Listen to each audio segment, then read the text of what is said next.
Fis-sigħat li għaddew l-Enemalta ppubblikat stqarrija dwar il-prezzijiet tal-fuel f'Malta għal matul ix-xahar ta' Diċembru. L-Enemalta ħabbret li matul dan ix-xahar il-prezz ta' litru petrol ser ikun €1.52 u prezz ta' litru diesel ser ikun €1.40. Ir-riżulta li kieku il-Gvern fil-budget ma żiedx it-taxxa tas-sisa b'2 ċentesmi fuq kull litru petrol u diesel, matul Diċembru litru petrol kien jorħos b'ċentesmu, waqt li l-prezz ta' litru diesel kien jibqa' l-istess.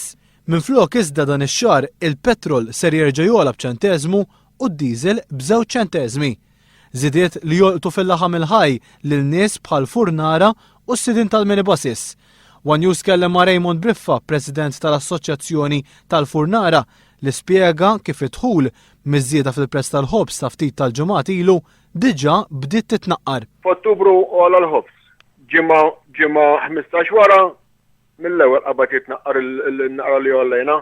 L-ewwel għala tqiegħ 50 cents biex kwara, issa dolodu tħabbar il-light heating oil li naħdmu b'ħana. U diesel sintendi tal-vannijiet. Briffa spjega li l-Furnara ma jixtiequx jollu l-ħobs kull ġimgħa, iżda żidiet li qed ikollhom iġorru qed jibqgħu jiżdiedu bħal katina. Amma ma nistgħux noqogħdu nollu l-ħobs kull ġimgħa, għall-inqas maħniex imdorrijinek fis-saw Malta.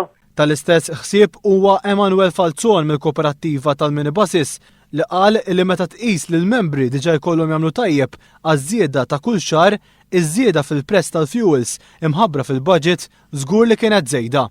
Jiena ma nistax nara kif din id-darba kellu jola wkoll inkluż fil-budget il-fuel. Biżejjed jola kull xahar, din issa ħad tiġi żieda wkoll ekstra milli normalment jola kull xahar.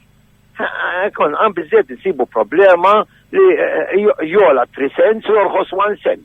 U jekk tiġbor il-fuel kollu f'sena, God knows how much ġie increase, qed tifhem, imbagħad itqum filgħodu u tisma' li raġa' all inkluż fil-budget, it's a problem huwa li. Kull xahar jola l-fuel veru what I call it's a killer għalina.